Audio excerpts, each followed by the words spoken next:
Hello, അപ്പോൾ രാത്രിയിൽ എങ്ങോട്ടായി പോക്കുന്നല്ലേ? നാളെ നബിദിനത്തിൻ്റെ ഡ്രസ്സൊക്കെ എടുക്കാൻ വേണ്ടി പോവാണ് കേട്ടോ. അപ്പോൾ ഒത്തിരി താമസിച്ചിട്ടുണ്ടായി പോകാനായിട്ട്. ഫിറോസും ബസ്സിലൊന്നും വരുന്നില്ല. ഞാൻ ഇച്ചുവിനും കൊണ്ടിക്കാനൊക്കെ കൂടെ പോവാണ് കേട്ടോ. വാത്തുമ്മ നല്ല ഉറക്കമായിരുന്നു, അവളെയും പൊക്കി പിടിച്ചുകൊണ്ടാണ് പോകുന്നത്. 8-8:30 ഞങ്ങൾ പോയിട്ട്. അപ്പോൾ പിള്ളേരുടെ ചോദിക്കുകയാണ് എന്തൊക്കെ വേണ്ട, കറക്റ്റ് ചോദിച്ചതാ കേട്ടോ. അപ്പോൾ ഓരോരുത്തർക്കും ഓരോ ജോഡിയായിട്ട് പല ഇതിലും മതിയെന്ന് പറഞ്ഞു. അപ്പോൾ എന്തായാലും ഇറങ്ങിയതില്ല, പോയി എടുത്തിട്ട് വരാമെന്ന് വെച്ചിട്ടോ. ഇപ്രാവശ്യത്തെന്ന് വെച്ചാൽ ഒരു ഓർഡറൊന്നും ഇല്ലാത്തതായിരുന്നു. മറ്റേതെന്ന് വെച്ചാൽ കഴിഞ്ഞ പ്രാവശ്യമൊക്കെ ആണെങ്കിലും പിള്ളേർക്ക് ഒരു ഓർഡർ ഉണ്ടായിരുന്നു, ഇന്ന ഡ്രസ്സാണ് എടുക്കേണ്ടത്, യൂണിഫോം ഡ്രസ്സ് അങ്ങനെ ഇങ്ങനെയെന്നൊക്കെ പറഞ്ഞിട്ടുണ്ടായിരുന്നു. പ്രാവശ്യം വെള്ള ഡ്രസ്സ് ഷർട്ട് നിർബന്ധം പറഞ്ഞിട്ടില്ല, ഉണ്ടെങ്കിൽ ഇടാൻ പറഞ്ഞു. പിന്നെ പിള്ളേർ ദഫിനുള്ള പിള്ളേർക്ക് നിർബന്ധമായിട്ടുള്ളൂ. പിന്നെ ഇച്ചു ദഫിനുള്ളതുകൊണ്ട് ഇച്ചുവിന് വെള്ള ഷർട്ട് നിർബന്ധം പറഞ്ഞിട്ടുണ്ട് കേട്ടോ.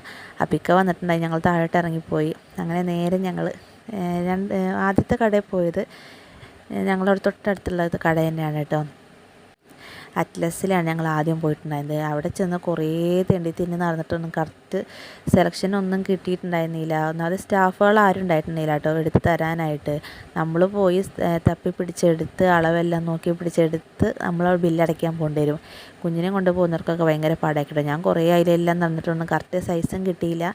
നമുക്ക് വേണ്ട ഒന്നും എവിടുന്നാന്ന് തപ്പി പിടിച്ചെടുക്കാൻ പറ്റില്ല. അവസാനം ഞാൻ അവിടെ നിന്ന് ഇറങ്ങി. ഞങ്ങൾ കറങ്ങി തിരിഞ്ഞത് ഞങ്ങൾ SM-ലോട്ട് എത്തിയിട്ടുണ്ട് കേട്ടോ. മിക്കപ്പോഴും ഡ്രസ്സ് എടുക്കാനായിട്ട് ഇവിടെയാണ് ഞങ്ങൾ വരാറുള്ളത്. ഇവിടെ ആകുമ്പോൾ നമുക്ക് വേണ്ടതെല്ലാം കിട്ടിക്കോളും. നല്ല നമ്മളെ കയ്യിലുള്ള ബഡ്ജറ്റിനനുസരിച്ചുള്ളതൊക്കെ കിട്ടുന്നുണ്ട്. അപ്പോൾ ഞങ്ങളെന്തായാലും കറങ്ങി തിരിഞ്ഞ് ഇവിടെ എത്തിയിട്ടുണ്ട്. എല്ലാം ഇവിടെ നിന്ന് എടുക്കാനും പറ്റിയിട്ടുണ്ട് കേട്ടോ. ഇപ്പോൾ ഒരു പെരുന്നാൾ വന്നാലാണെങ്കിൽ ഞങ്ങൾ ഇവിടെ കേട്ടോ വരാറുള്ളത്. അപ്പോൾ ഇക്ക ഞങ്ങളോട് കൊണ്ടുവിട്ടിട്ട് പോയി ഡ്രസ്സ് എടുക്കലെല്ലാം കഴിഞ്ഞിട്ട് വിളിക്കാമെന്ന് പറഞ്ഞിട്ടുണ്ടായിരുന്നേ. പിന്നെ ഞാൻ ഈ പതുക്കെ പറയുന്നത് എന്താ വെച്ചാൽ രാത്രിയിലാണ് ഇതിൻ്റെ വോയിസ് ഓവർ കൊടുക്കുന്നത്. എല്ലാവരും നല്ല ഉറക്കുക, അതിട്ട് പതുക്കെ വോയിസ് ഓവർ കൊടുത്ത് പറയുന്നത്. അപ്പോൾ ക്യാമറ അങ്ങോട്ടും ഇങ്ങോട്ടൊക്കെ അനങ്ങുന്ന വേറെ ഒന്നുമില്ല, ഇച്ചുമാണ് ക്യാമറ പിടിച്ചിട്ടുള്ളത്. അതിൻ്റെ മിസ്റ്റേക്കൊക്കെ ഉണ്ടാവുന്നത് കൊണ്ട് ക്ഷമിക്കണേ. അപ്പോൾ ഇത് വേണ്ടതെന്ന് വെച്ചാൽ ഓരോരുത്തർക്കും ഓരോ ജോഡി എടുക്കുന്നുള്ളൂ, അത് ഫുള്ളായിട്ട് എടുക്കുന്നില്ല കേട്ടോ. പപ്പാതി എടുക്കുന്നു. അപ്പോൾ ഫിറോസിനുള്ള പാൻറ്റ് നോക്കിക്കൊണ്ടിരിക്കുകയാണ്. അപ്പോൾ അവന് ഷർട്ട് വേണ്ട, പാൻറ്റ് മതി പറഞ്ഞിട്ടുണ്ടായിരുന്നു. ഫസലിന് ഷർട്ട് മതി, ഇച്ചുവിന് ഷർട്ടും മതി, പാൻറ്റ് ഇരിപ്പുണ്ട്. അപ്പോൾ ഓർഡറിലായിട്ട് എടുക്കുന്നത്. അപ്പോൾ എല്ലാം എടുത്ത് കഴിഞ്ഞ് ഞങ്ങൾ വീട്ടിലോട്ട് തിരിച്ച് കയറി പോവാം കേട്ടോ. അപ്പോൾ എന്തൊക്കെ എടുത്തിട്ടുള്ളത് ഞാൻ കാണിച്ചു തരാവേ.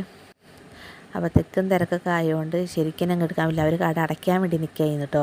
നമ്മൾ അടയ്ക്കുന്ന സമയത്താണ് പോയത്. എന്നാലും അത്യാവശ്യമുള്ള സാധനങ്ങളൊക്കെ കിട്ടിയിട്ടുണ്ടെന്ന് തോന്നുന്നു. അപ്പോൾ ഇച്ചുവിന് ദഫ് മേടിക്കാൻ പറ്റില്ല. ദഫിന് വേണ്ടി ഇവിടെ കരച്ചില്ല. ഇനി അത് രാവിലെ പോയി എത്താൻ്റെ അവിടെ പോയി എടുത്തിട്ട് വേണം കേട്ടോ പിള്ളേരെ പറഞ്ഞു വിടാനായിട്ട്. അപ്പോൾ ഇതാണ് എടുത്തിട്ടുള്ളത്. ഫസലിനുള്ള ഷർട്ടാണ് ഈ മുകളിൽ കിടക്കുന്നത്.